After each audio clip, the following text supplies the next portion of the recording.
Okay, so now I'm going to try to answer the question of why is government so different? If it is a technology, if it is a product, why is it so different from our cell phones that we throw out every few years?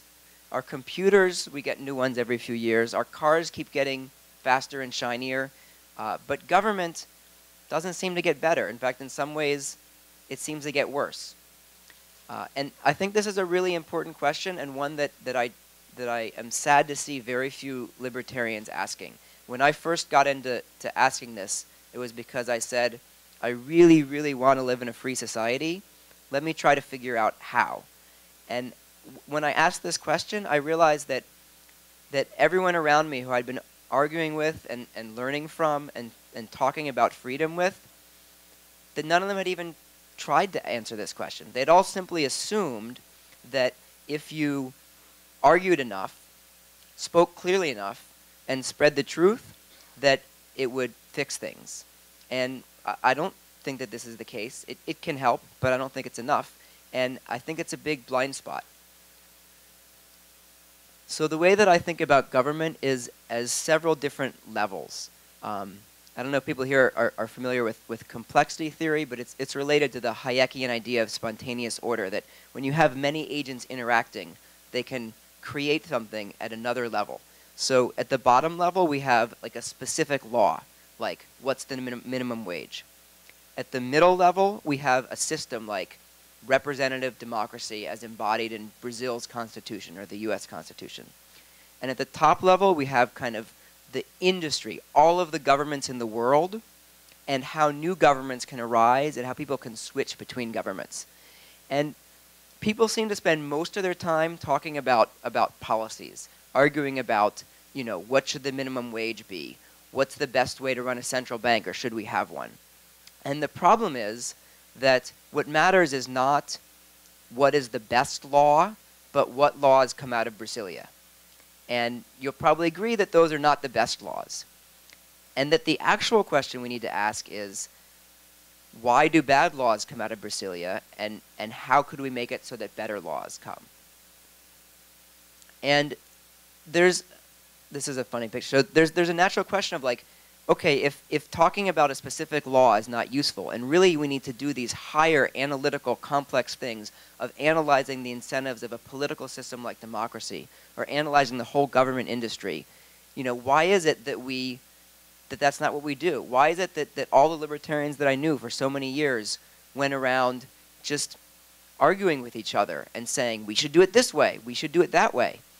And I think the reason is that our political instincts arose in our hunter-gatherer days, when we lived in small tribes.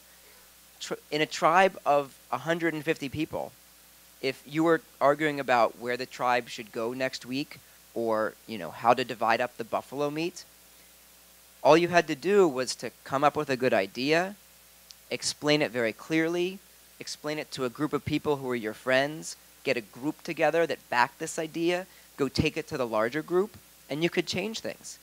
This works with 150 people, but it does not work with 200 million or 300 million. And I think that our political instincts, the way that we tend to organize, are based on this way of thinking. We assume that our political voice is the voice of a person in a 150-person tribe. And, you know, so we're always excited about learning about nationwide politics and stating our own opinion on nationwide politics when, you know, usually no one is listening. This is my explanation for blogs, as well as many other things.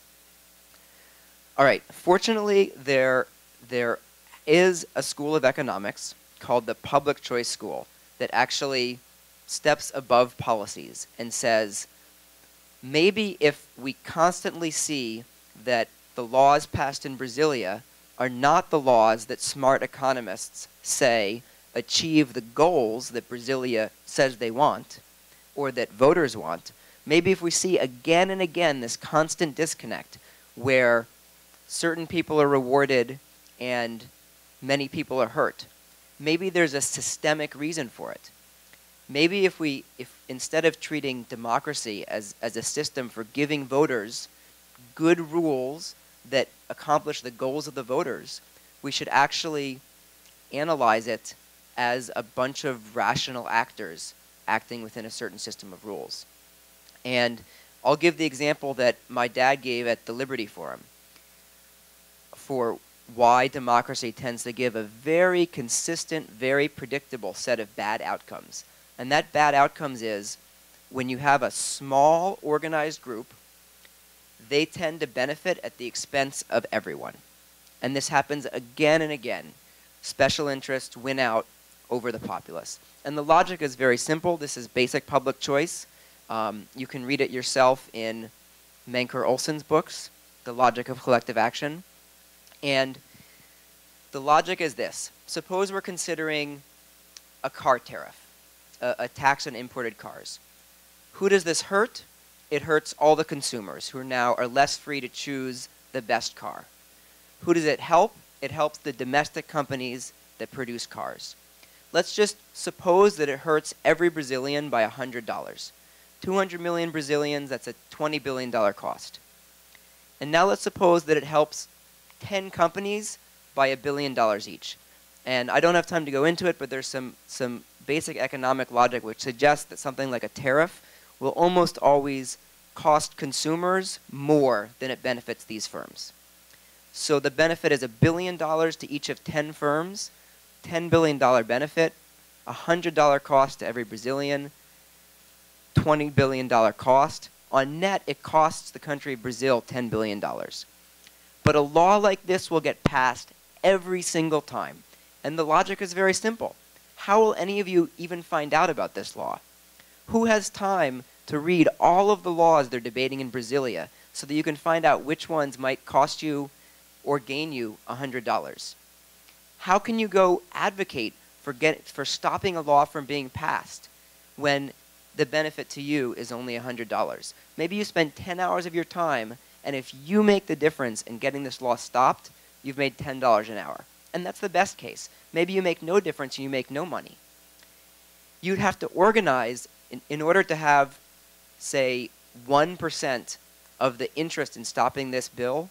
You'd need to organize 2 million people just to have 1% of the interest. But each of these 10 firms, they have 10% of the interest in passing the bill. In the classic economics parlance of public and private goods, for the activist trying to stop this bill, it's a public good. They capture a tiny portion of the benefit, and so very few people will do it. But for the companies trying to pass this law who benefit from it, it's close to a private good.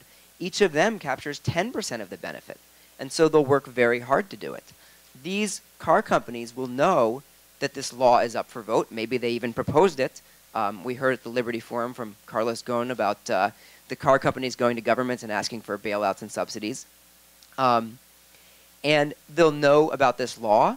They'll have the time and the staff to go research which are the key politicians to influence to pass this law. They'll be happy to spend billions of dollars lobbying or buying votes or doing whatever kind of favors they can in order to get this law passed, because if they spend a few $1 billion and they make $10 billion, okay, $7 billion profit, good return on investment. And this basic logic, this basic unfortunate logic, which is called the logic of collective action, is just that private goods beat public ones. I mean, it shouldn't be any surprise as someone who understands freedom and economics. We know this is the case. Public goods are underprovided. The best way to get something to be efficient is for all the interest to be concentrated in one place.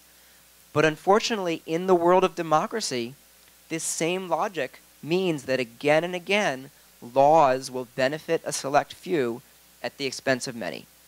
And, you know, this is a big problem, and for this reason, I'd like to see us experiment with different political systems and not just complain about the bad laws that get passed. Because complaining about the bad laws that get passed, unfortunately, doesn't change this logic.